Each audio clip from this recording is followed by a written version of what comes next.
You're right on time for Hope TV News Watch. A very good evening to you and welcome to the broadcast on this 11th day of April 2022. My name is Kennedy Kimani and Boniface Muriithi will be assisting with the sign language interpretation.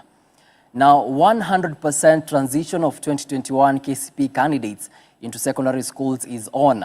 Education Cabinet Secretary Professor George Magoha, while launching Form 1 selection results at KICD, announced that all learners who serve their 2021 KCPE exams will be admitted into Form 1 come the 3rd of May 2022. And as Grace Wangoi now reports, over 30,000 learners will be admitted into national schools, with about more than 800 students from informal settlements among those selected to join national and extra county schools. The wait for Form 1 selection is finally over after Education Cabinet Secretary Professor George Magoha announced that 2021 KCPE candidates can now identify the schools they have been selected to go by texting their index number to 22263. Over 1.2 million 2021 KCPE candidates who received their results about 2 weeks ago have been placed in 9,200 public schools. Of these, 38,797 candidates have been selected to join national schools. 14,960 others have been placed in extra county schools, while 258,456 will be enrolled in county schools. Another 726,311 students will be enrolled in sub-county schools, while 2,045 have been placed in special needs schools. Being the fifth cohort of 100% transition to secondary schools, Magoha called upon head teachers to ensure no learners are dismissed during Form 1 admission come 3rd May 2022 due to lack of school fees. He issued a stern warning to school heads planning on sending learners home. The idea here is to admit the Kenyan child into a Kenyan public school where free secondary education is free. Basic education is free in 75% of the schools. And even in boarding, that basic in the school is still free because that money is limited. So what the child is going to pay for is money for feeding and a few other things. So don't stop the child from going to the school. If you do, I am still the head of this ministry until His Excellency the President decides otherwise. I will come for you. Doesn't matter who you are. After Form 1 selection is done, most learners living in informal settlements are left to the dilemma of how they're going to raise school fees and other expenses. There is a glimpse of hope, however, after the government vowed to issue 9,000 scholarships to students, out of which 4,000 students are from informal settlements. On bursary funds from the Constituency Development Fund, Magoha argued that it should be issued to learners in boarding schools only. NDCDF, I have something to say about NDCDF. NDCDF should be a little bit more regimental in the manner that they give the scholarships. Don't give scholarships to children with over 400 marks and their fathers are the Magohas of this world. You have really just wasted the money. Look for where there is greatest need. So it's not good enough to say, oh, I'm giving 10,000 scholarships to children who got 400 or above.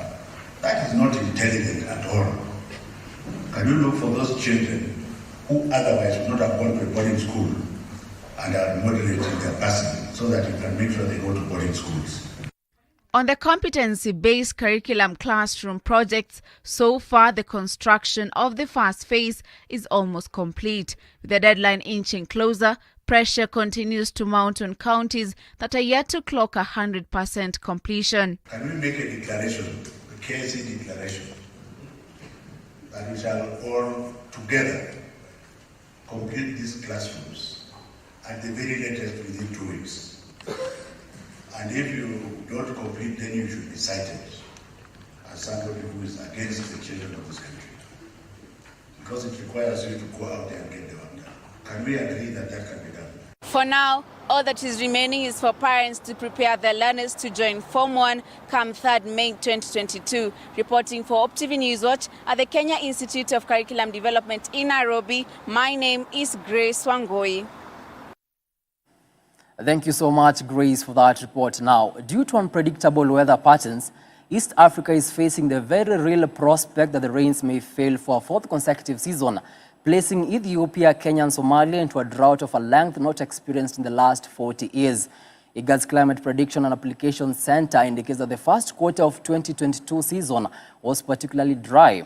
As a whole, the region recorded higher temperatures and less than normal rainfall. However, Safaricom has partnered with various corporations to address the needs of Kenyans affected by drought by flagging off food to the affected counties, starting with Marsabit, where the situation is dire. Dolly Murigi has more.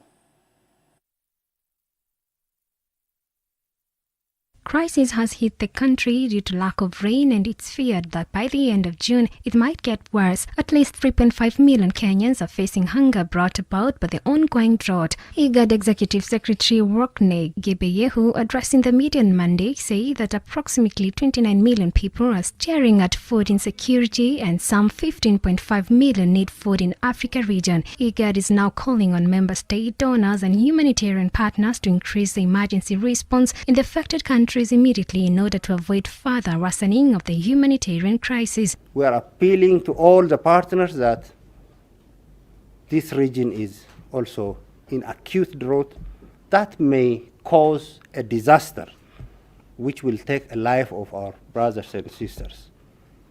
So this is our appeal, this is our call to all partners who are working with us, and of course to the region people who have a capacity to participate on the assistance of our brothers and sisters who are in acute situation.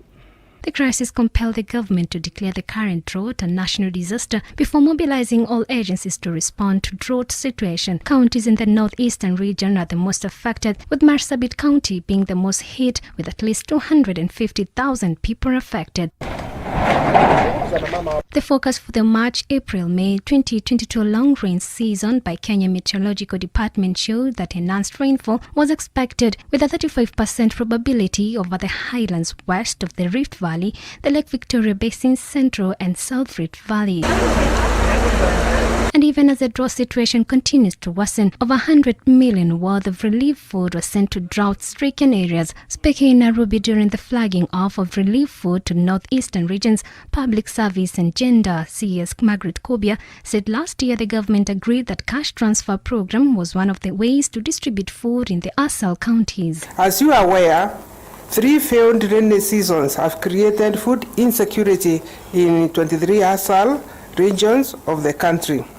Notably, the short range assessment report released in February estimates about 3 million Kenyans people will require food assistance as a result of the drought.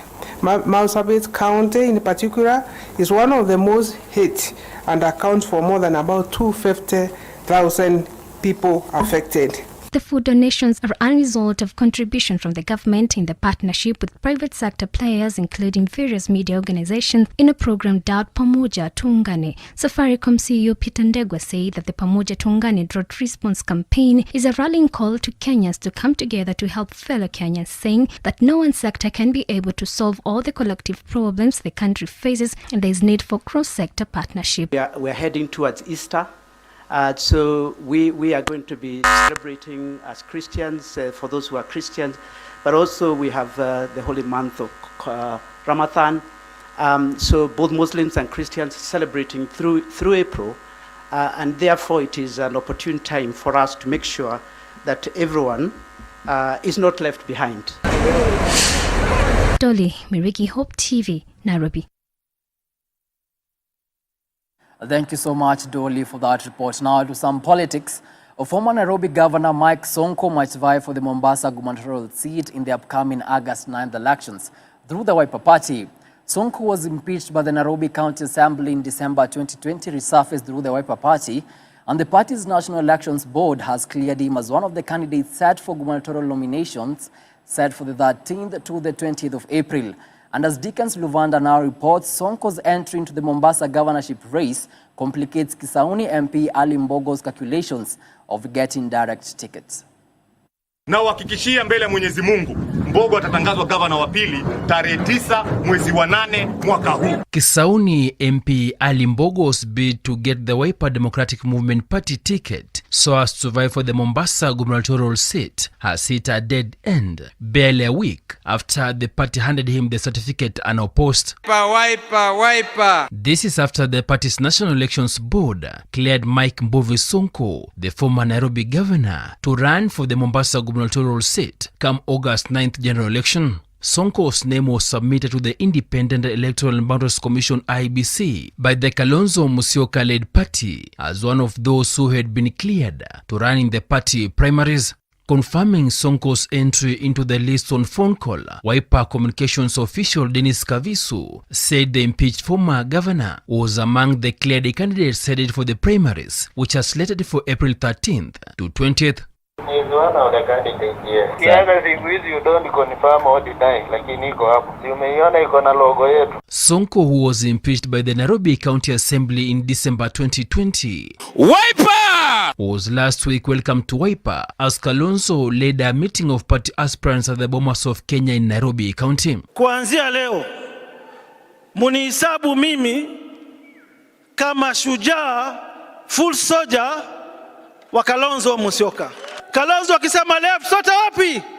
Kalonzo akisema right, sote wapi? Kalonzo defended Sonko, who decamped from Jubilee Party, saying no party should deny him a ticket to vie due to corruption allegations.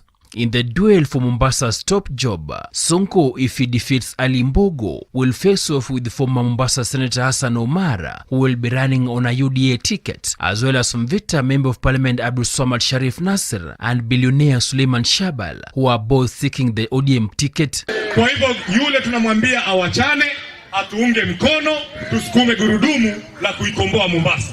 In March this year, the United States government banned Sonko and his immediate family from traveling to the United States over corruption allegations related to abuse of office and bribery. Mimi ndio hasla wa masla wote duniani. Mimi ndio Sonko wa masonko wote duniani.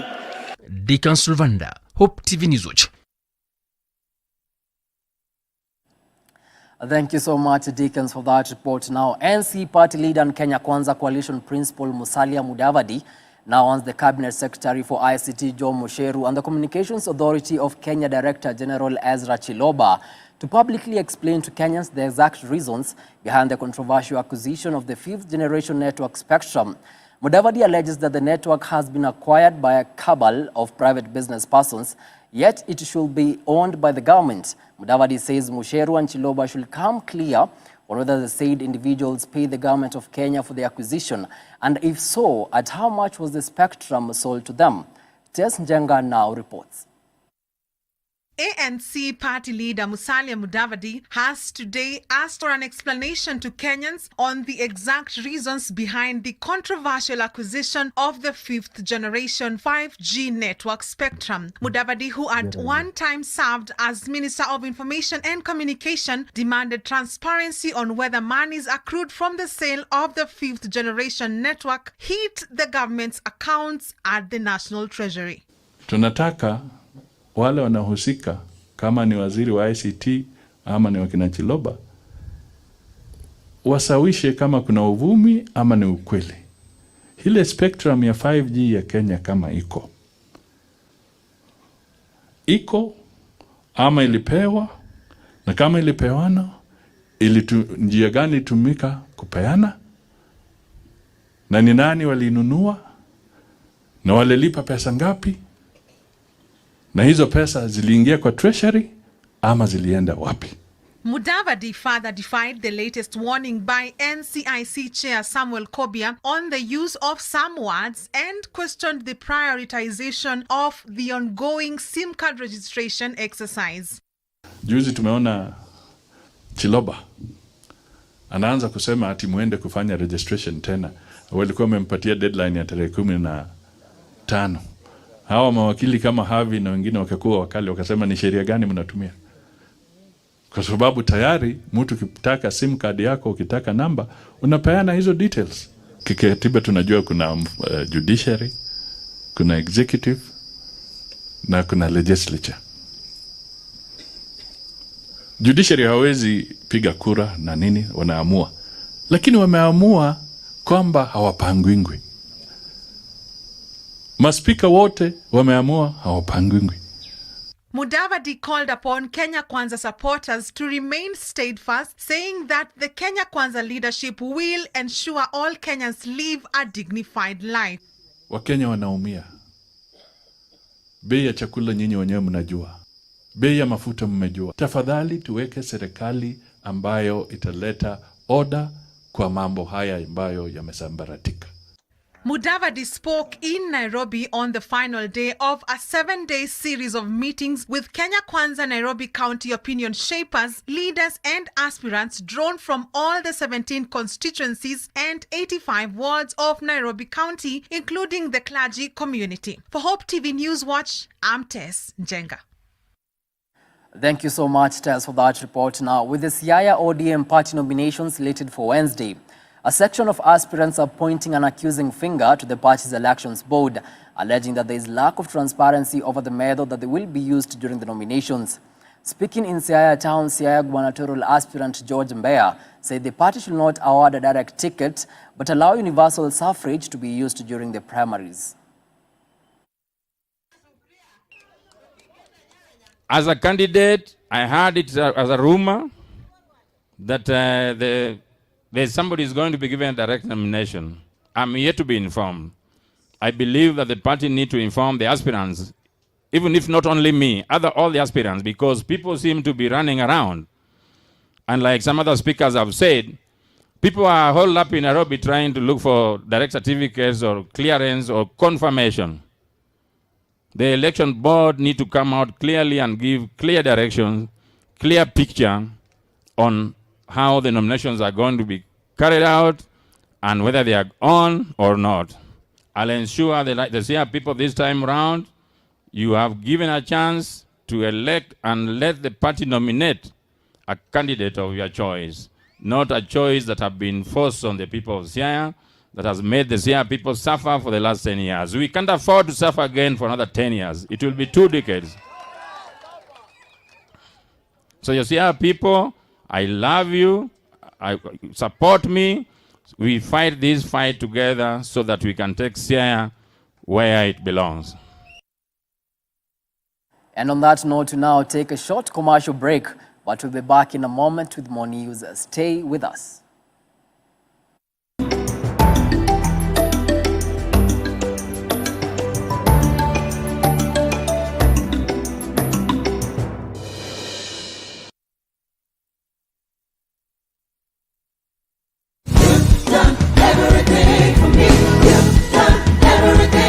Join us every Sunday for unlimited, uplifting,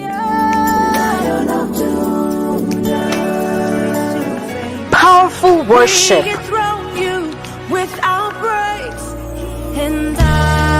only on Extended Worship.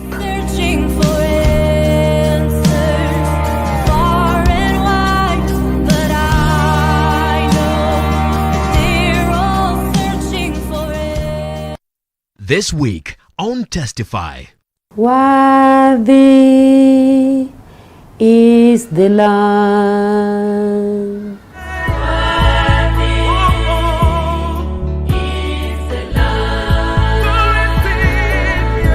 Hiyo siku ndo nilienda tu mbele, hata sijui wokovu ni nini. Mimi nimezoea kwa msikiti, mezoea nini kwa msikiti, kufunga maleso, kufanya nini na yani mambo mingi.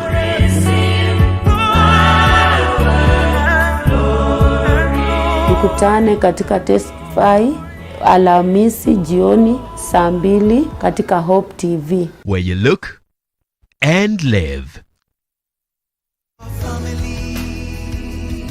Because women talk more and they are not very strong physically, when they want to hurt their husbands or their children or anybody, they use the tongue. Families under God. How can we continue to live carelessly in ease? Join Reverend Dr. Judy Mbugua as she imparts families through prayer, evangelism, and social transformation with the Word of God. You know, God is not asking you to manage. He's asking you to be available. Amen. And he will make you able and capable. Families Under God, Sundays at 8:30 p.m. only on Hope TV.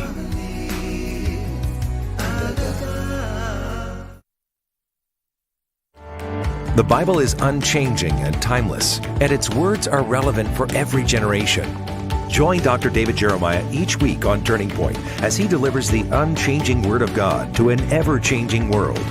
With his sincere, straightforward teaching style, David Jeremiah provides a rich study of Scripture from which you can find spiritual strength, encouragement, and guidance for today's world. Join Dr. Jeremiah every week on Turning Point, right here on this station.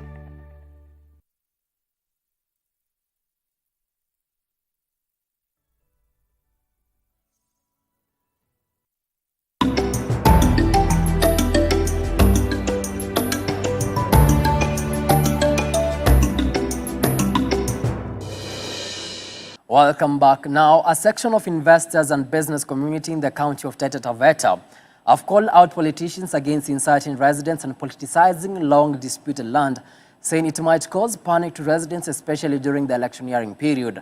The disputed land, whose lease expired in 2012, has brought tension between the investor and the county government of Taita Taveta on whether to renew the lease or not. 2,000 acres of land was distributed among the squatters around AFC area in Taveta.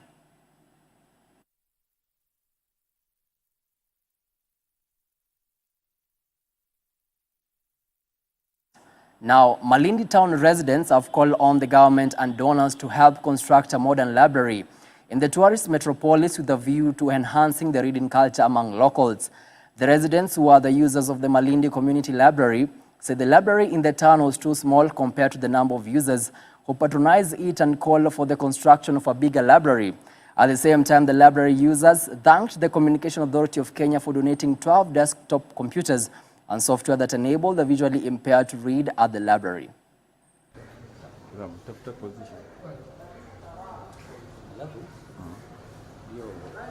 In partnership with Communications Authority, with KNLS, we were able to receive 12 computers.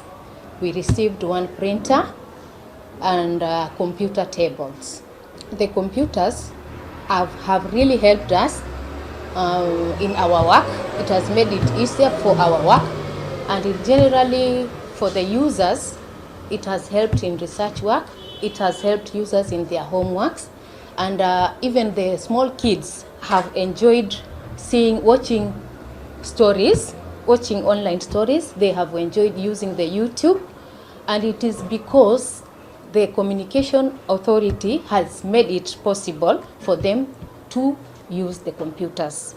The demand is very high compared to the users that we get. The computers are few, but our users are more. Computers zimesaidia kwa sababu nimekuwa nikikuja hapa since nimekuwa niko secondary na kulikuwa hakuna computers. But sasa kuna computers. Initially ulikuwa ukikuja unachukua tu vitabu peke yake, hauwezi kuja kwa computer, lakini kwa sasa unachukua vitabu na pale ambao unataka clarity ama pale ambao kitabu haelezi, unaingia kwa computer, unaingia kwa mtandao, unafanya research yako. Kuna vitabu ambavyo unaweza kwenda kwa shelf nikavikosa. So nikivikosa kule inabidi nikuje kwa computer, either ni search hiyo information ama the topic ama nitafute hiyo kitabu. Mara nyingine pia wana download peka kitabu yenyewe. Unapata una download ile text, then ile content unaipata and as a soft copy. Moving on swiftly, the State Department for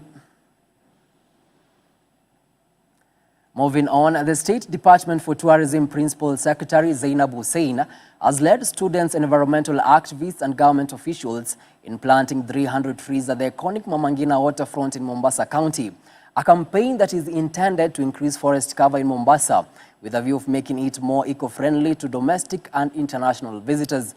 Speaking during the event, the Kenya Forest Service Head of Conservation, Andrew Soi, said his agency has 16 million seedling which are going to be planted once it starts raining, adding that human activities including rural-urban migration and development along the coastline has eroded mangrove cover and marine environment. We have a problem of encroachment. It is supposed to now to have marks, to have beacons, so that we show the community that is a mangrove area. We also have a problem about the oil spill. Due to the ports, there are oil spill which is affecting our mangroves. We have got a lot of waste which is pollutants. They are polluting the mangroves. So all these are problems, but we need to work as a multi-agencies in order to cap this thing. And first and foremost, we need to educate people, to capacitate people on the importance of the mangroves so that they can protect. We should work with the community. Tukipanda miti leo, ukienda kwako nyumbani, panda miti umri wako. Hilo ni jukumu ama activity ambayo inaongozwa na Wizara ya Environment. Na ni jukumu letu sote kuichunga, kuiangalia ili vizazi vya nyuma vikute ardhi ambayo itawafaa. And to some international news now, the president of Ukraine, Volodymyr Zelensky, says he's committed to pressing for peace despite the attacks by Russian civilians, and he has renewed his plea for more weapons ahead of an expected surge in fighting in the country's east. The war in Ukraine is now into its 6th week and taking on a new dimension with growing evidence of human rights atrocities by Russian troops as they retreated from the Kiev region and other parts of the north.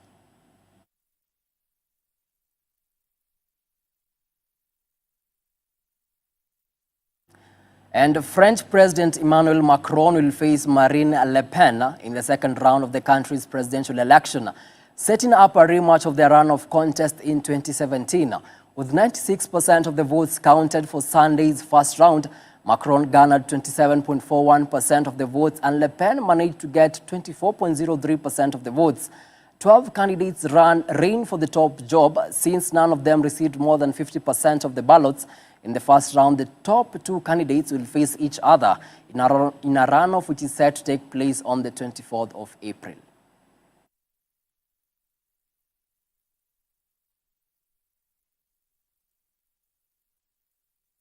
We now take our second commercial break, but after the break, we'll delve into the business world and also get to inform you on everything you need to know in the world of sports. Stick around.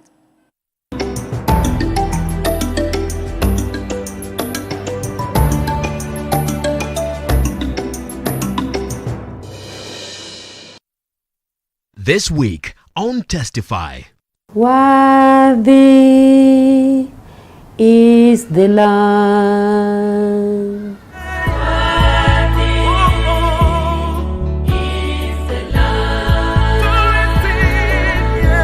Hiyo siku ndo nilienda tu mbele, hata sijui wokovu ni nini. Mimi nimezoea kwa msikiti, nimezoea nini kwa msikiti, kufunga malezo, kufanya nini, na yani mambo mingi.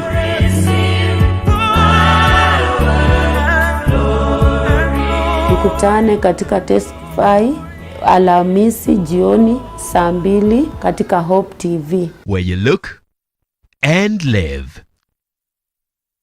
Hope TV is now available on GoTV Channel 103, Zuku Channel 873, Signet Channel 817 and Star Times Channel 026. Enjoy our uplifting content and family-friendly programming anytime. Hope TV, you look and live.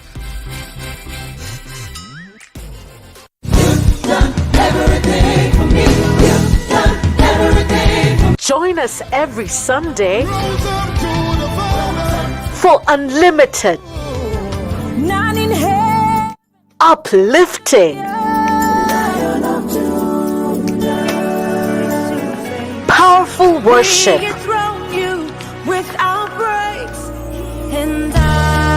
only on Extended Worship.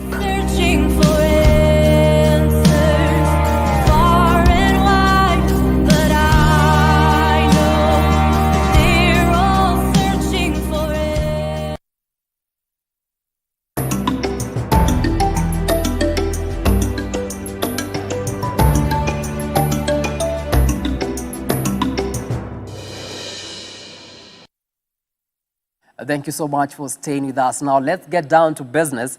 And Family Bank has acquired a 1.5 billion shillings loan portfolio guarantee facility from the African Guarantee Fund for small and medium-sized enterprises so as to increase its loan book to micro, small and medium-sized enterprises, women-led businesses and climate-friendly investments. In addition to the extension of the credit guarantee facility, the African Guarantee Fund will provide capacity development assistance to Family Bank that will be utilized for technical expertise to the MSMEs and expose entrepreneurs to global knowledge on business development and climate-smart ventures through the 5-year arrangement. When we see the importance of SME today in economy, is very substantial. You know, today in Kenya, SME, they employ 15 million people and they contribute to 30% of the GDP. The good news is that it's above the average in Africa, because when you look at other countries in Africa, SME, on average in Africa, the SME, they contribute to 20% of the GDP in Africa. So Kenya is ahead compared to the average. But when you see what is happening today in Europe, SME, they contribute to 40% of the GDP in Europe, and in Asia, this number can go up to 60%. So we still have room to improve. Through this partnership with AGF, we will be able to provide affordable credit of up to 100 million per customer to nurture and sustain their businesses. In addition to extension of credit, our partners AGF will also offer capacity building programs to offer technical expertise to the MSMEs. This partnership will also expose our MSME partners to capacity development programs through Family Bank. Moving on now, Standard Chartered Bank has partnered with Site Savers and Light for the World for the next 2 years to upscale the Future Makers Inclusive Employability Program by investing a total of 96.9 million shillings for a program that will target students with employability training schemes and map out the inclusivity barriers that underpins the growth and progress of students with and without disabilities. The initiative, launched under the bank's Future Makers Employability Pillar, will enable Site Savers increase the confidence and job readiness of 790 young job seekers with disabilities, including 150 job seekers with a visual impairment, through a combination of soft skills training and mentoring.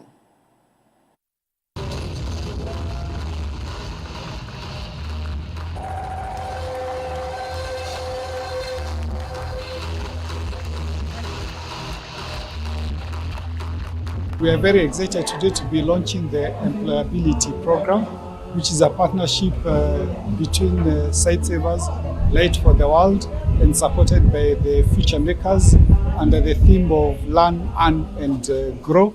This particular program is going to enhance inclusion of youth with disabilities and also benefit other youth around universities and also in training institutions like the National Industrial Training Authority.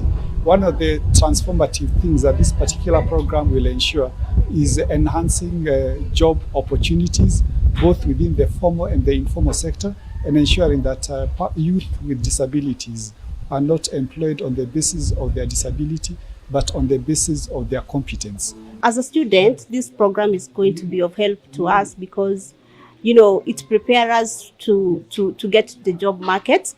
And we know, apart from preparing us, we feel also it's very important because when we get to those job markets, we find people who are ready for us. So the program is not only focusing on us, it's also focusing on employer. So it's very important because, you know, people still have those negative attitudes. So towards people with disability, where they don't see what we can do, rather our disability. So for program also helping us to get to our people who are already understand us is very important. So for me, it's going to be of help because it equips us with the skills that we may not have in school. I'm very excited to be here today, where we've launched our 96 million shillings partnership with Site Savers and Light for the World. And what we will do with this is money that is targeted to help the disabled, primarily the disabled, and also the able students from 6 universities to be employable. So there's going to be a 2-year program that is going to run, very 2 years program, and it's going to involve the students being helped how to be ready for the employment world, whether it matters to write their CVs or it matters to do how to show up in an interview. So that's going to help. It's going to be a long way that is going to help them be able to be, as I would call it, employable. It is part of our program, we call it the Future Makers, that focuses on 3 pillars, which is employability, entrepreneurship, and education. And we are really excited that today we've launched this partnership with the 6 universities. Now, the Integrated Payment Services Limited, which runs the PesaLink payments ecosystem, has signed a memorandum of understanding with MasterCard in an effort to create digital fast payment solutions.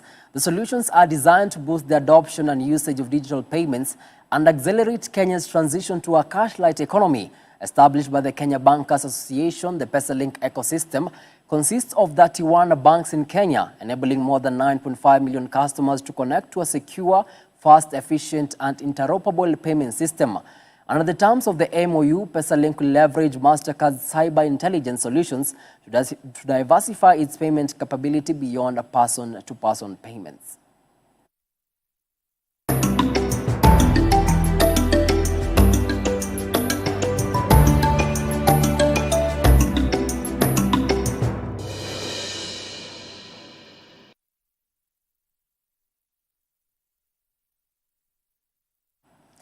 And now to some sport in action. Victor Kipchirchir has retained his Eldoret City Marathon title after winning the 4th edition of the marathon on Sunday.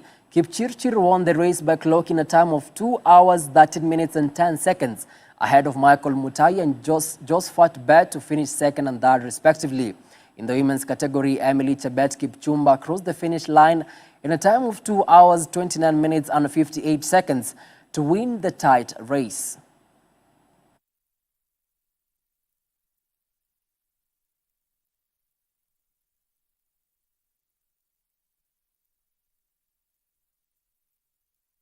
Moving on, Daystar Falcons and Zetech Oaks will now feature in the 2022-2023 second-tier Kenya Rugby Union Championships. After winning their respective national semi-final fixture on Saturday, Daystar earned their ticket by thrashing Mombasa SC 22-0 in Athi River. Eric Miheso and Joshua Ngomeli landed a try each, with John Oilele contributing 12 points off 2 drop goals and 2 penalties to secure the result. Zetech Oaks won on the road, edging former championship side Kitale 11-0 at Kitale's Equip College.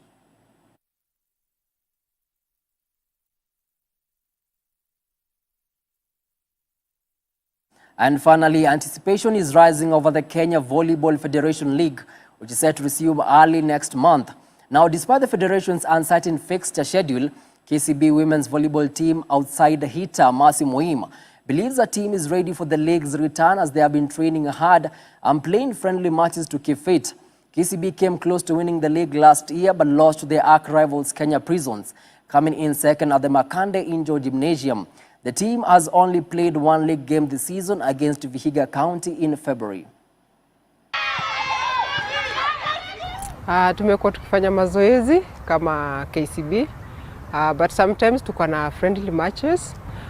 Tumetoka last 3 weeks tumetoka Kamiti, tumekuwa na Nairobi Prison tukifanya friendly matches. So I think kuna ile coaches watapanga before the end of the month, kwa sababu at the end of the month tuko na game against KDF na the same Kenya Prison. Team iko poa, iko focus. Vile mliona vile tulikuwa nafanya mazoezi, inaonyesha team iko focus na kila mtu ako ready kwa game ya end month. You know, as a player you need to train. Each and every opponent comes with a different style of playing. So when you train, you have to train in according to how your opponents play. But for us, the fixtures come in late and takes a lot of time before we are told whom we are going to play against. All I can tell the KCB fans, this season we are going to make them proud. We are very much ready as a team. Last year we missed the finals. Taking the trophy, we were position 2, but this year let them expect the best. We are ready for the championship. And that story brings us to the tail end of our news tonight. Many thanks to you for choosing Hope TV as your trusted news source. On behalf of the whole team that made this bulletin a success, have yourselves a blessed night. My name is Kennedy Kimani, and our very own Boniface Mureithi has been the sign language interpreter.